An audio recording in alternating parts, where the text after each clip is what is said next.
What's up, guys? It's Patricia from tarantulaheaven.com. If you are new here, I post every single week about tarantula videos, tarantula facts, weird things about my tarantulas, strange tarantula behaviors and observations. So if you're into that, please subscribe. If you are a subscriber, welcome back. Thank you so much for joining me. Today we're going to talk about tarantula personality changes, and this is kind of a funny one, but bear with me. I think it's going to be really, really interesting. So a lot of beginners or even some experienced owners will be shocked to know that sometimes your tarantula's personality can change. Humans have personality changes, cats and dogs' personality can change. So why can't spiders? So when we're talking about personality changes in a spider, tarantulas don't really have personalities as much as we know. However, they do have a temperament, and not in the way that dogs and cats do either. Some of them are just more tolerant to stress and being bothered than others. But the thing is, this can change. So a difference in temperament can be where you might have had a tarantula that was extremely docile and able to either tolerate handling or some certain amount of stress if you're moving things around in the tank without really reacting too much. And then all of a sudden, it might start freaking out, maybe even lunge at you, become very defensive, and start going into threat poses all of a sudden when it never used to do that. So this can vary from spider to spider, species to species. Just because you get a tarantula that is considered a docile species like Spidey, who is a Grammostola rosea, doesn't mean that you're going to get a docile spider. Spiders are very, very individual, and they also have little personalities or temperament things that change over time. And this is probably one of the most frustrating things and nuances in the tarantula hobby, especially for beginners, because it can be a bit intimidating. Even if you are into taking on the risk of having a tarantula and accepting that you might one day be bitten or get a threat pose or get hairs kicked at you or something, no one actually wants to experience those things, especially if you're somebody who wants to risk handling them. You might be trying to get the most calm tarantula that you can, and there's really no absolute guarantee that that's going to happen. You might even find this out too late. You may have purchased a tarantula that was very, very calm, and then it changed, and I've experienced that myself. Spidey, for a very long time, was very sweet, very calm, very docile, a very slow-moving tarantula, and I got used to her being that way until I had her for a little bit, and she had gone through a few molts with me, or like 1 or 2 molts with me, and all of a sudden the way she moved and interacted with me and the things I was doing in her tank completely changed. And a lot of other tarantula owners have told these stories as well. And so it seems like, and not that this can't happen outside of the molting cycle, but it seems like just as with puberty and other life stages that humans have, molt cycles can definitely come with some changes. I've usually heard, as far as tarantulas go, this change in temperament happening around molt cycles, and this was what I experienced. Spidey's first molt with me wasn't memorable. She was still my sweet spider, and she's still my sweet spider. But it was probably around the second or third molt that I started to actually become a little bit fearful of her because I wasn't used to her being very, very active and a little bit less tolerant to stress when I was filling her water dish and stuff like that. It was when she started eating after that particular molt that the way she interacted with her food and stuff made me really realize that I had been kind of naive about her being a tarantula, because she was so slow before. She was just so I felt like I could do anything really in her tank. I mean, not anything, but I could fill her water dish, move things around a little bit. She didn't really seem to be bothered by any of that. And when she would be getting her prey, she would be super slow, not even I wouldn't even say aggressive about it. She was just like a slow poke. And then after that second or third molt, I think it was probably the third, I was like, whoa, you're a tarantula. You have instincts and you're kind of ruthless and a little bit aggressive.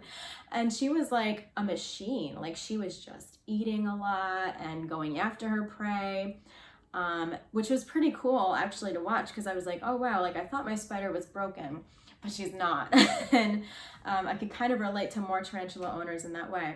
So she was really energetic after that molt, much more curious. So when I would be doing things in her tank, I actually had to start being way more careful, which I should have been doing from the start, of course, and this was a good lesson for me. But like, I'm more careful to refill the water dish when she's not around now. Also, try not to move things around her because she's so much more curious. She will actually lunge at the water dish now, or if she hears any, or feels, sorry, if she feels any vibration in the tank, she needs to go investigate it because it might be food or it might be something she needs to attack or something like that.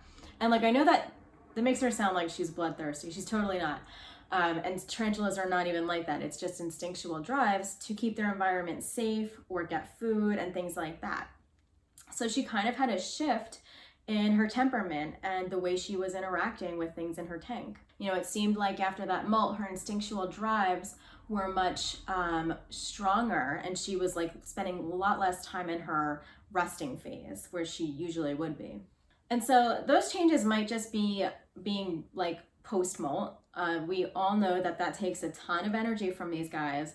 So they are very hungry and they are very like threat pose happy after molting because they just changed bodies and they probably haven't been eating for a while, like Spidey, who will fast for a really long time. So understandably, she would be very curious about things in her tank because she might really need to eat. But I've observed these changes to have lasted throughout molts, and Spidey doesn't molt very often. It's like every few years right now because she's older. So, or sometimes or she'll stay in her hungry phase for months, even though I'm feeding her regularly. So I don't know. I think it is primarily connected to the molts, but I don't really think it's just the molt. I think that sometimes tarantulas do go through temperament shifts that are long lasting. I also think that this could also be due to seasonal changes too. So if we're talking about why our tarantula's temperament might change when it's not connected to the molting cycle, I think it could be seasonal as well. I've certainly observed this with Spidey, where during the winter, she'll be really slow and not really too interested in food. So she'll go into a fasting period or a resting period where she's just kind of being super lazy. And then once spring rolls around, like right now, she'll start eating again and she'll start roaming her tank a lot more and she'll be a little bit more curious. So I've got to be a little bit more concerned about what I'm doing in her tank when she's in there. So that is something also to be conscious of, that spiders do go through not necessarily mood swings, but like changes in temperament and activity connected to the seasons. And she is moving and she's on the move. Look at her go. Yeah, this is awesome. I love it when Spidey is more active because while I might be much less inclined to do things in her tank, and she's going in that little hole that she made, while I don't interact with her very much anymore, I love watching her and seeing all the weird stuff she does in her tank when she is active. That is like one of the most fascinating things about the tarantula hobby for me. And now she's gonna be a bad girl and climb on her glass. So when I first got Spidey and she was being really docile and calm, I used to hold her a lot. And this was, one, because she was really calm, and two, because I was a beginner and I didn't know any better. I didn't know that holding her was stressing her out actually, and I wasn't very respectful of her space. So that has certainly changed for us. Oh my God.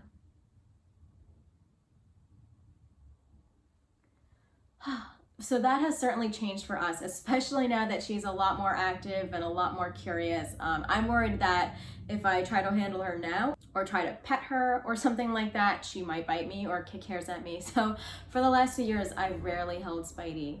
And that's actually been healthier for both of us because I like respecting her space a lot more now that I'm more experienced and I know how unhelpful that is for them. And I think it's really healthy for her too. I think that she is a lot more calm and a lot less stressed out when I leave her alone. And I think it's good that I don't handle her anymore. I think that, regardless of our tarantula's temperament, this is how we should be interacting with our spiders anyway. Loving them from a distance, not forcing them to be handled. Tarantulas don't really get anything out of handling. It's really a decision that we make for ourselves, and there are really high risks of handling. So I always advise against it. And, I loved handling her, but I don't miss it, you know, because I think that it is actually the right thing for me and her. And it's just safer because even if your tarantula hasn't done a full temperament change, you never know what their mood could be on any given day. I mean, sometimes we have tarantulas like Spidey who stay in a mood for an extended period of time. That doesn't mean that if she's in her resting or docile phase that I might do something that really scares her, or an accident could happen and all of a sudden it's gonna like change her mood. So we just wanna always be respectful when we're interacting with these creatures. So what can you do if your tarantula's personality changes? Not much. You can wait it out, but there's no guarantee that their tarantula personality is going to switch with their next molt, or that they're going to go back to being docile. Spidey has been in this curious phase for a few years now, so this is like her new normal. And she does go through more docile periods, which is fine. I do still consider her to be a primarily calm spider, but I do know that now there is this other side of her that is really instinctual, and that I actually do have reason to be afraid of her sometimes, so she definitely shows me who's boss. However, there are some things that you can do to help your tarantula and to eliminate any temperamental changes that might just be about your tarantula feeling uncomfortable.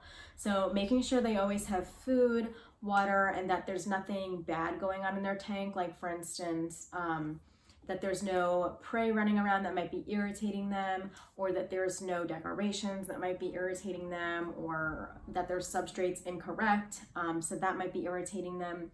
Just making sure that all the conditions in their tank are ideal. And basically what you're doing with that is just making sure that they're not having this temperament change because they're stressed out. Making sure that everything is the way it should be in their tank so that things are not causing them stress. And right now, Spidey's sunbathing on that little sun patch. Oh, tarantulas are just like cats. So if your tarantula's personality changes, just know that you just have to accept it and respect. And remembering that tarantulas are not required to be the way that we want them to be. They're wild, untamed creatures, and we've taken them out of their environments and into our homes. So it's our job to accept them as they are, even if they're being naughty and climbing their glass, or if they're having a personality change, or if they're being a little bit vicious. It's our job to just accept them as the way that they are. And if we maintain the things that they need and give them their space, we can all live happily together. In closing, my advice is to just go with your tarantula's mood swings and accept them and act accordingly. Be very sensitive to what they may be feeling, and if they are acting a little bit more defensive than usual, give them their space, and definitely pay attention to their cues. I hope you guys enjoyed this little advice. I hope that talking about tarantula personalities gives the beginners something to think about when they're thinking about getting a tarantula, because this is definitely a factor that should be considered, that your tarantula is going to change over time, just as we change over time. So just being sensitive to that. Thank you so much for listening and watching. If you have anything to add, please leave a comment below so that we can continue this discussion and tell me stories about your own tarantula's personalities changing. I know Spidey certainly goes through this between being calm and being more active and curious like she is right now. So I'd love to hear about how you guys handled your tarantula's personality changes. And thanks so much for tuning in. I will see you next week. Bye.